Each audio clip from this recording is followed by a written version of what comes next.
Bonjour les experts, merci d'être avec nous ce matin. On a le plaisir d'accueillir Olivier Luancy. Bonjour Olivier, vous êtes professeur au CNAM, auteur de Réindustrialiser le défi d'une génération et grand spécialiste de l'industrie. Merci Olivier d'être avec nous ce matin.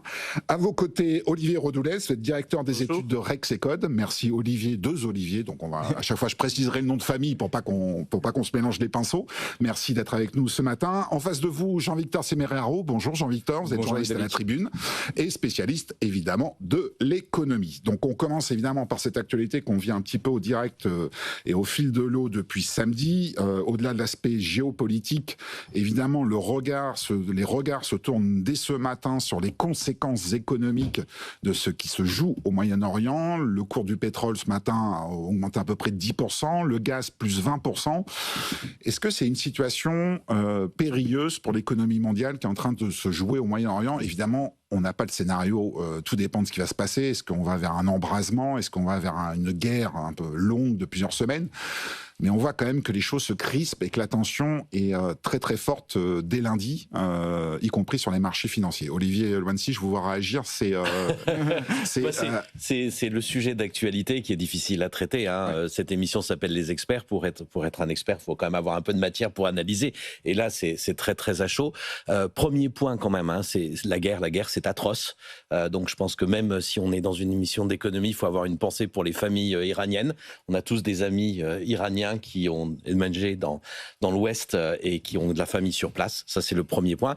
Ensuite, on est parti sur quelque chose qui est assez difficile à calculer aujourd'hui. Hein. L'Iran, c'est un grand pays, c'est une culture millénaire.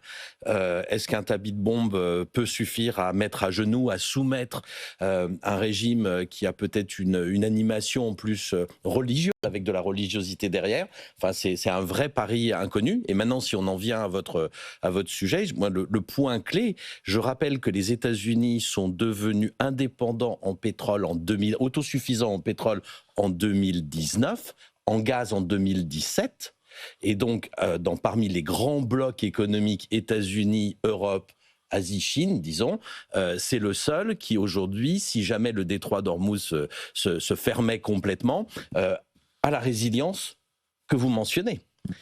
Et ça, je pense que c'est en dehors de l'aspect contextuel, l'aspect stratégique qu'il y a derrière, c'est qu'à partir du moment où on a une forme d'indépendance, en l'occurrence là, c'est une forme d'indépendance en produits pétroliers, on peut faire face beaucoup plus facilement à ce type de crise. C'est pas le cas de l'Europe, c'est pas le cas de la Chine. Alors c'est encore moins le cas de l'Asie et de la Chine, puisque la Chine, qui absorbe à peu près 80% du pétrole iranien, est directement concernée par la situation depuis samedi.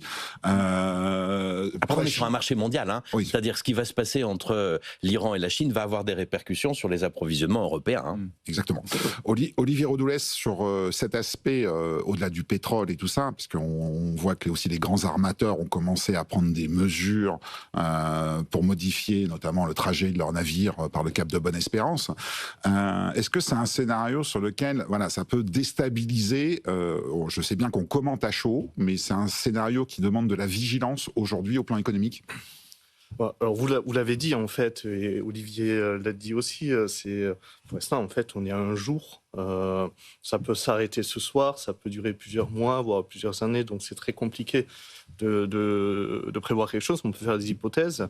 Ce qu'il faut quand même avoir en tête, c'est que ce choc, cette amorce de choc, se produit dans un marché qui était plutôt excédentaire au niveau pétrolier, au niveau mondial. Et on a vu d'ailleurs le prix du pétrole, déjà en dollars baissé, en euros baissé aussi, parce que le dollar s'est déprécié par rapport à l'euro, l'euro s'est apprécié par rapport au dollar. Donc en fait, on s'attendait à avoir une baisse du prix du pétrole.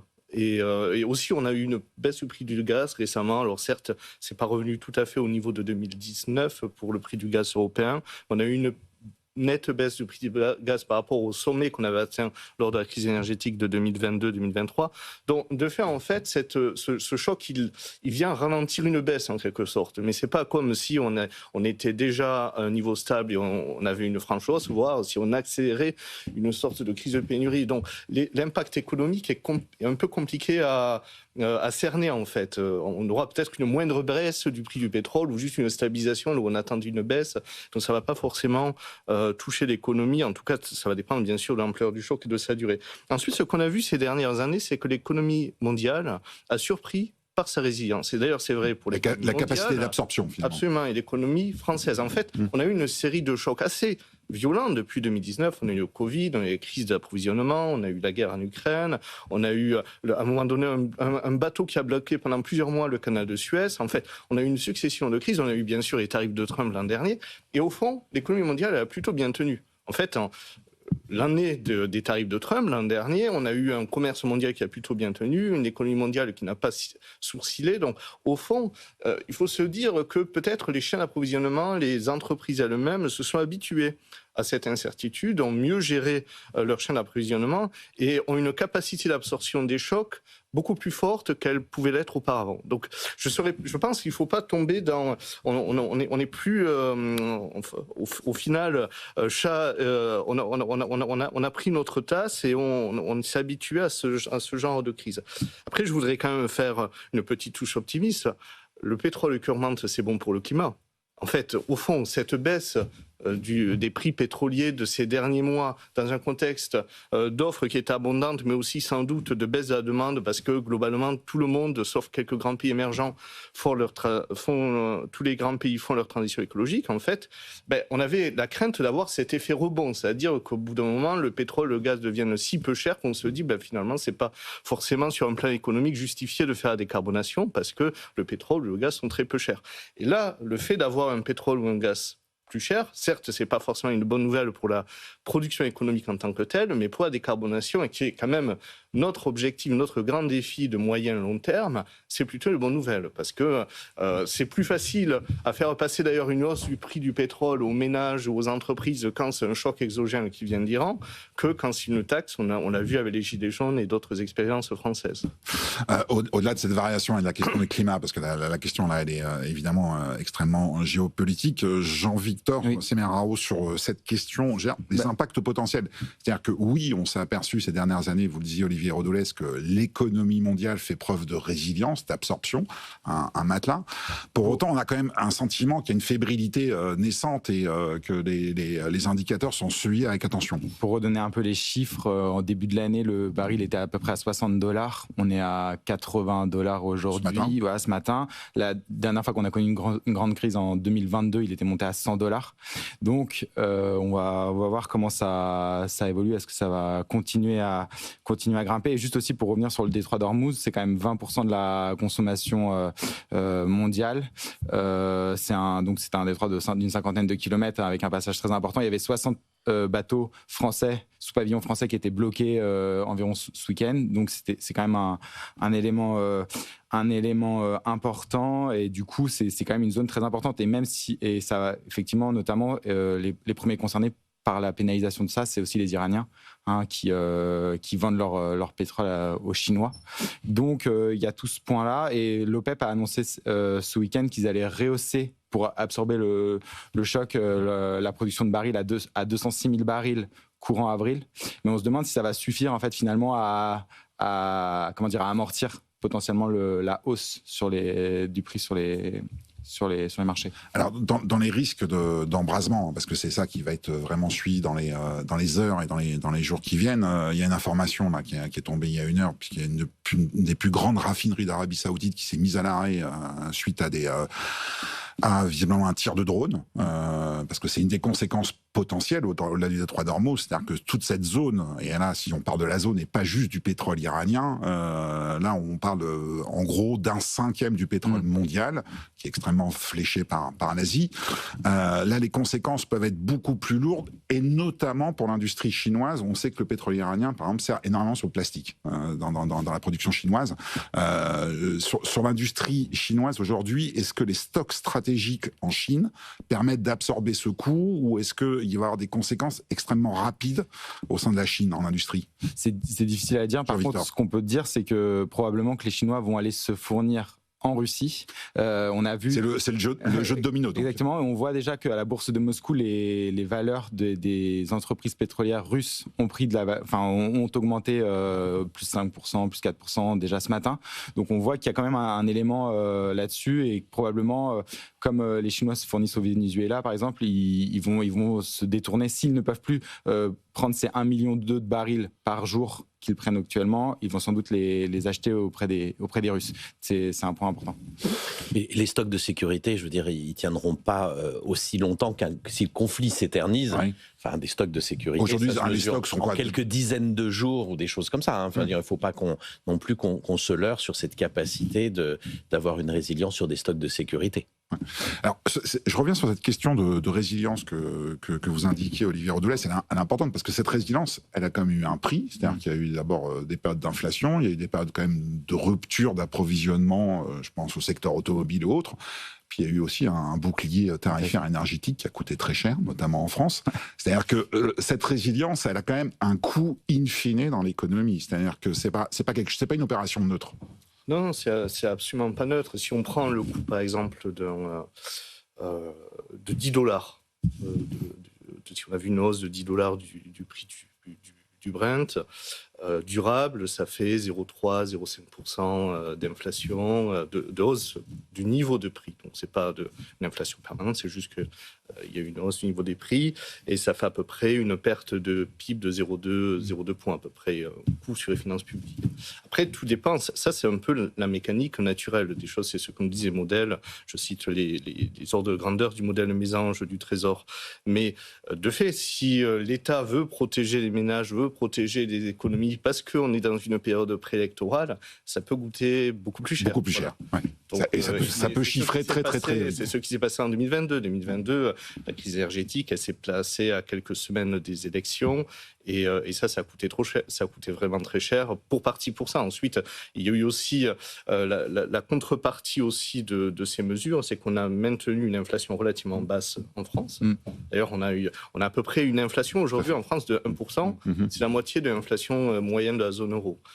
Et ça nous permet aussi de gagner la compétitivité. En fait, le gouvernement, il a mis certes de l'argent sur la table, mais ça aussi, c'est une façon de tuer l'émergence d'une boucle prix-salaire en France qui est par ailleurs encouragée par notre propre système socio-fiscal avec des indexations de tous les sens, le SMIC, etc. Donc de fait, en fait, on joue un jeu un billard à plusieurs bandes et le gouvernement a fait le choix à ce moment-là de mettre beaucoup d'argent sur la table pour à la fois protéger les ménages et les électeurs, mais aussi préserver la compétitivité de l'économie. Et c'est la façon d'absorber le choc. Mais de fait, effectivement, quand on a des chocs aussi violents, ça peut se traduire par des effets, des reports de charges assez forts entre secteurs. Par exemple, on a vu, si on revient en 2022, l'excédent énorme des services français à cette époque-là, de l'excédent des échanges de services, à peu près 50 milliards d'euros, dont la moitié était due pas uniquement à CMA-CGM, mais pour une bonne partie, mais surtout à nos armateurs, qui avaient bénéficié, entre guillemets, en tout cas, qui avaient, à ce moment-là, rendu un service énorme qui était d'assurer les chaînes d'approvisionnement à un moment donné où elles étaient plutôt tendues. Et donc, il y a eu ce report de charge, ces 25 milliards, ils sont venus des autres secteurs. Donc, effectivement, lorsqu'on a de telles fluctuations, de tels chocs sur le commerce mondial, ça fait d'énormes déplacements de valeur. Et ce que l'on voit d'ailleurs dans les bourses ou dans les cours financiers, en fait, c'est la matérialisation, la visualisation de ces transferts de charges. C'est qu'il y a des secteurs qui sont gagnants, d'autres qui sont perdants. C'est le fonctionnement du marché, c'est assez naturel. Mais ça ne veut pas dire, au fond, que pour l'ensemble de l'économie, pour l'ensemble de l'emploi, il va y avoir des effets négatifs parce que les secteurs se réorganisent, les ressources se réallouent. On parle du marché pétrolier tout à l'heure. La Chine ne se fournira pas en Iran, elle se fournira à d'autres pays. À la fin, on a ce que dit Jean-Victor mondial. Et quand on pense que le marché pétrolier mondial, ces derniers temps, il était plutôt surapprovisionné, ça veut dire qu'il y a un petit peu de marge au-delà des stocks de sécurité pour consommer davantage sans la fourniture iranienne. Après, c'est vrai que si on a toute une zone qui ne produit plus de pétrole, ça risque de poser problème pour le moment. Mais ça pose aussi la question de notre avancée dans la décarbonation et dans la transition énergétique. Où en est-on normalement? On devait compter sur ça, on devait compter sur la transition énergétique pour se passer graduellement de pétrole, se dire qu'au fond, en fait, on verrait cette ce déficit pétrolier qui fait quand même de l'ordre de 40 milliards d'euros par an disparaître. Ce n'est pas encore le cas. Jean-Victor. Et c'est vrai qu'à la différence de la crise de la pandémie où les armateurs ont bénéficié, enfin cette crise leur a bénéficié puisque le prix des containers a beaucoup augmenté. Là, en l'occurrence, ils en payent entre guillemets le prix avec les primes d'assurance qui ont beaucoup augmenté et l'obligation de dérouter leur navire, comme vous l'avez dit, du Cap de Bonne-Espérance, de perdre quasiment 10 jours pour remonter vers l'Europe. Ça leur coûte par rapport à la crise dont on parlait tout à l'heure, forcément. Et effectivement, le point aussi, c'est que dérouter les pétroliers par le Cap de Bonne-Espérance, c'est peut-être moins grave et moins impactant que par exemple les produits d'agriculture notamment. Il y a une question aussi de marchandises. Hein. C'est moins embêtant entre guillemets de dérouter les pétroliers que les autres navires. Je voudrais qu'on fasse un focus sur l'industrie. Olivier Lancy, un domaine que vous connaissez bien. Ce matin, sur des secteurs, j'allais dire, dans des grandes entreprises françaises industrielles qui ont soit des échanges avec la Chine, soit des coûts directs liés à l'énergie. C'est quoi l'état d'esprit ce matin? Ça bosse comment? Expliquez-nous un petit peu comment dans les entreprises ce genre de situation est géré. Je pense que ça a été un peu évoqué. On est dans un monde d'incertitude. Enfin, on parle de la situation sur le pétrole. On pourrait aussi parler des taxes américaines. Des droits de douane. Je les enlève parce que je suis la Cour suprême. Le lendemain, je te les remets sur une autre base juridique. Donc, les entreprises aujourd'hui, elles sont effectivement de plus en plus habituées à vivre avec ces immenses incertitudes. Qu'elle gère plus ou moins bien. Il y a quand même une forme de lassitude et de fatigue très forte des chefs d'entreprise qui se sont pris les crises qu'on a évoquées. On peut même remonter un peu plus loin en France avec les Gilets jaunes, ça a été évoqué. Et donc là-dessus, je pense qu'encore une fois, il y a deux choses. Un, on a appris à gérer les crises. Et deux, on a quand même, sur les dernières années, eu une série à répétition de crises qui fatiguent les gens, les équipes, pour faire face et toujours se démener. Encore une fois, il est un peu trop tôt pour tirer une conclusion. Ce qu'on voit quand même, ce qu'on a vu en Europe sur les dernières, plus structurellement, si on sort juste du contexte là de ces quelques premiers jours de crise, on a une économie qui souffre à cause des prix de l'énergie. On a parlé de la chimie, notamment, mais c'est pas la seule industrie qui souffre en Europe. Nos énergo-intensifs, donc les industries qui consomment beaucoup d'énergie souffrent. C'était dans le rapport Draghi. Cette crise-là va que amplifier le phénomène et après va se poser la question que vous avez posée en introduction, c'est-à-dire est-ce qu'on va continuer ou à quelles conditions ou même faut-il continuer en Europe à avoir ces filières de base qui consomment beaucoup d'énergie dans un univers dans lequel on est dépendant en énergie, on n'est pas fait totalement notre décarbonation, loin de là. On n'est pas producteur de pétrole, on est totalement dépendant, pas comme les États-Unis.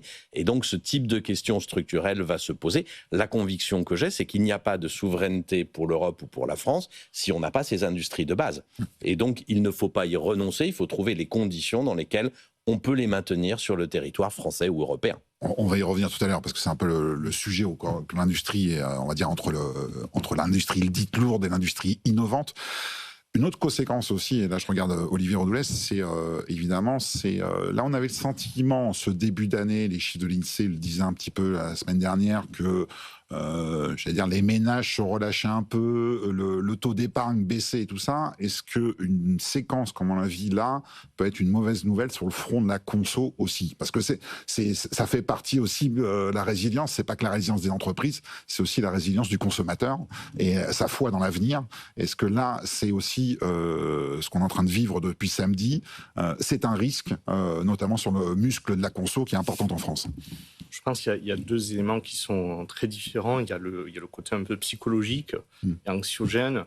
Et ça, c'est très difficile à mesurer. En fait, on a l'impression qu'en France, on a une sorte de zone d'anxiété spécifique en Europe qui se mesure avec un taux d'épargne des ménages qui est supérieur à la moyenne européenne, qui est déjà elle-même assez... Mais qui redescendait un peu quand même. Alors, qui est redescendu un peu, mais pour de mauvaises raisons. C'est surtout lié à la fiscalité, en fait. Au fond d'un année, il n'a pas vraiment redescendu. Il se trouve que les taxes sur les hauts revenus, etc., ont été surtout prélevées plus. Il y a eu aussi des réévaluations à la hausse de la fiscale, de l'IRPP, enfin de l'impôt sur le revenu des personnes, qui elle-même en fait a dû être revalorisée. Il y a eu pas mal de gens qui ont reçu des factures quand même en France, beaucoup de ménages, pour payer plus d'impôts en fin d'année. Et de fait, en fait, c'est ça la baisse du taux d'épargne du dernier trimestre. Si vous regardez la note du l'INSEE, c'est pas plutôt qu'une confiance renaissante. Alors, il y a un petit peu de consommation, mais la consommation reste très peu dynamique. Après, ce que l'on voit ces dernières années, c'est que la consommation sur les biens en France est tâtonne. Alors, pour partie, peut-être, c'est parce qu'on la mesure mal, on ne sait pas forcément intégrer les colis chinois dedans, ou le seconde main qui joue aussi un rôle et qui s'est vraiment développé. Et ça ne rentre pas forcément dans la consommation. Mais de fait, en fait, la consommation de biens est très atone et presque imperturbable. Donc, est-ce que le fait que l'on ait... Quand vous dites atone, Olivier, c'est atone dans le sens où elle est curieusement résistante ou au contraire, elle ne montre pas de dynamisme? Elle manque de dynamisme, en fait. Elle est à peu près au même niveau qu'en 2019 ou un peu au-dessus. Et en fait, ce qui s'est passé, c'est que les ménages consomment de plus en plus de services. Alors, dans les services, quelle est la part de l'énergie dedans, elle est relativement faible. Donc, bien sûr, ça va augmenter un peu les prix, mais j'ai donné l'impact sur les prix à la consommation. Si c'est $10, après, bon, si c'est $20, $30, il faut faire la règle de 3, mais c'est 0,2, 0,3%. Et on a une inflation en France qui est plutôt basse, autour de 1%, qui surprend la baisse, qui inquiète, parce qu'on se dit, avec si peu d'inflation, ça va poser des problèmes, par exemple, pour l'atteinte du déficit, de la cible de déficit public, etc. Donc, pour l'instant, on n'est pas dans une zone où on a un choc inflationniste. Alors après, tout dépend de la durée de la crise, de sa violence. Et si on a vraiment un choc inflationniste qui se traduirait notamment par une forte hausse des prix énergétiques, on se retrouve dans le scénario du printemps 2022, en fait. C'est-à-dire, on voit que les ménages, ils vont faire des arbitrages. Donc, s'ils doivent payer leur carburant, ils paieront un peu moins de services, un peu moins de restaurants, etc. Il se posera la question de l'intervention publique. Sauf qu'entre-temps, depuis 2022, on s'est pris quelques points de dette publique en plus. On a une situation... Les marges de manœuvre sont très faibles quand même. Peut-être que l'État ne pourra pas intervenir et ça, bien sûr, après, ça va se répercuter sur l'ensemble de l'économie. De fait, la consommation en France, c'est quand même le moteur de l'économie. Donc, ça peut conduire un certain nombre de secteurs à être, à ralentir plus fortement qu'on espérait un petit frémissement de la consommation. Après, ça pose la question quand même aussi de l'appareil industriel exportateur. Et là, de fait, le choc pétrolier, en fait, il est assez uniforme au niveau mondial. Le marché est mondial.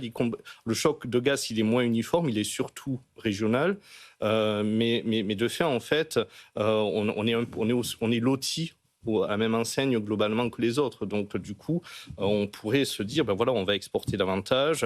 La Chine, si elle voit ses prix augmenter, elle sera peut-être un peu moins d'avantage compétitif par rapport à nous. Un petit peu moins, parce que l'avantage compétitif est juste énorme. En fait, depuis 2019, les prix chinois ont baissé relativement aux nôtres de 25%. En fait, c'est surtout les nôtres qui ont augmenté. Mais du coup, en fait, dans ce cas-là, ça pose la question de trouver des relais de croissance ailleurs. On l'a fait ces derniers trimestres. Le commerce extérieur a été plutôt un contributeur net à la croissance. Donc, ça a été positif. Et ça, c'est par exemple les exportations aéronautiques. C'est plutôt du rattrapage. Mais de fait, on pourrait aussi continuer sur cette voie. Et ça, c'est aussi une façon de payer une facture énergétique qui serait globalement plus chère. Jean-Victor, sur l'aspect psychologique, c'est vrai psychologique et de la conso. C'est vrai que rien ne pousse les consommateurs à vraiment consommer, d'autant plus qu'ils ont toujours quand même en tête notamment le dernier budget et l'idée que peut-être la fiscalité va augmenter ou d'une façon ou d'une autre sur eux. Ils ont vu qu'il y avait eu des surtaxes, notamment sur les contributions sur les plus grandes entreprises, sur les plus hauts revenus, mais il y a toujours dans cette idée que peut-être ça va redescendre sur eux, et c'est aussi un des freins qui peut expliquer d'un point de vue psychologique le fait qu'ils consomment. Si je pourrais rajouter, alors moi je connais plutôt les entreprises et les consommateurs, mais quand on interroge les entreprises, elles sont beaucoup plus inquiètes en général de la situation politique française que de la situation internationale. Même chez les entreprises exportatrices, donc on mène nous cette enquête avec BPI France auprès d'un millier de TPE-PME, même les entreprises exportatrices, elles mettent au même niveau les tensions internationales et la situation politique française. Donc en fait, le vrai sujet quand même, c'est un peu nos problèmes internes. Si on veut, à la fois pour la psychologie des ménages, mais aussi pour la psychologie des entrepreneurs, faisons d'abord le ménage chez nous, après on verra ce qui se passe. D'autant qu'on sait que peut-être le budget de 2027 sera un budget impossible et du coup, les entreprises anticipent déjà le fait que ça va être un texte compliqué, où il y aura peut-être encore des hausses d'impôts ou pas, où il y aura peut-être pas de texte du tout, ou une loi spéciale. Enfin, c'est encore il y a encore un budget qui se fera à quelques mois de la présidentielle. Exactement, effectivement, à quelques mois de la présidentielle. Dernière question sur cette situation globale et cette perception. Je sais que l'exercice est délicat et psychologique, mais c'est si on récapitulons juste ce qu'on a vécu ensemble depuis le début de l'année. Ça a commencé par le Venezuela, il y a eu le Groenland, il y a eu Davos, il y a eu le Moyen-Orient, il y a eu les droits de douane. Enfin, il y a une densité quand même dans l'actualité, qu'on soit entreprise ou consommateurs et citoyens, qui aujourd'hui fait que l'instabilité devient finalement la norme, en clair. Est-ce que là-dedans, aujourd'hui, on peut se projeter quand même et faire des choix au niveau des entreprises, des choix d'orientation? Parce que j'additionne à ça des ruptures massives comme l'intelligence artificielle, qui sont aussi des formes de rupture. On est quand même dans un monde où il est de plus en plus dur pour les entreprises de faire des grands choix et des orientations. Est-ce qu'aujourd'hui, on pilote une boîte au jour le jour, Olivier Lancy? Non, je pense pas qu'on la pilote au jour le jour. Par contre, ça donne de moins en moins de visibilité, ça c'est certain. Ce dont on peut se féliciter, enfin, c'est l'expression, en tous les cas on peut féliciter les entrepreneurs là-dessus, c'est que l'investissement n'a pas flanché. Ce que montre d'ailleurs le baromètre Execode. Et ça c'est quand même une très très bonne nouvelle. Vous m'auriez interrogé en octobre ou novembre dernier, j'aurais dit le premier signe notamment de la crise politique qu'on vit sur le budget, le manque de visibilité. C'est ce qui a été dit. On a la situation internationale de Trump qui squatte totalement la communication mondiale. Enfin, tous les éléments que vous avez donnés depuis le début de l'année sont, je dirais, comme point d'origine la Maison-Blanche et ses décisions, quand même. Et puis la situation politique française, moi j'avais vraiment la crainte d'une chute significative de l'investissement. Il n'est pas dynamique, mais il n'a pas flanché. Donc ça veut dire quand même que nos chefs d'entreprise s'engagent pas peut-être sur un futur radieux, mais au moins consolident leur position. On était en situation de sous-investissement. Peut-être que c'est des investissements obligatoires juste pour se maintenir à niveau. C'est l'explication la plus, je dirais, spontanée qu'on peut avoir par rapport à ces chiffres qui ne sont pas excellents, mais qui ne sont pas mauvais. Donc, il y a cette, je dirais, cette résilience qui est marquée. Mais encore une fois, je reviens sur ce que je disais. Moi, j'ai eu l'occasion pendant un an de faire un tour de France pour présenter, notamment réindustrialiser le défi d'une génération. Quand je dis un tour de France, c'est des villes de sous-préfecture, des villes moyennes. On sent la fatigue et la colère monter. Ça, et l'épisode qu'on est en train de vivre et l'incertitude va alimenter ça. On a besoin de visibilité. Alors, la visibilité de Trump, on n'a pas beaucoup de leviers pour la matérialiser. Par contre, en France, ce serait bien qu'on se ressaisisse sur le sujet. Oui, sur la visibilité budgétaire et politique.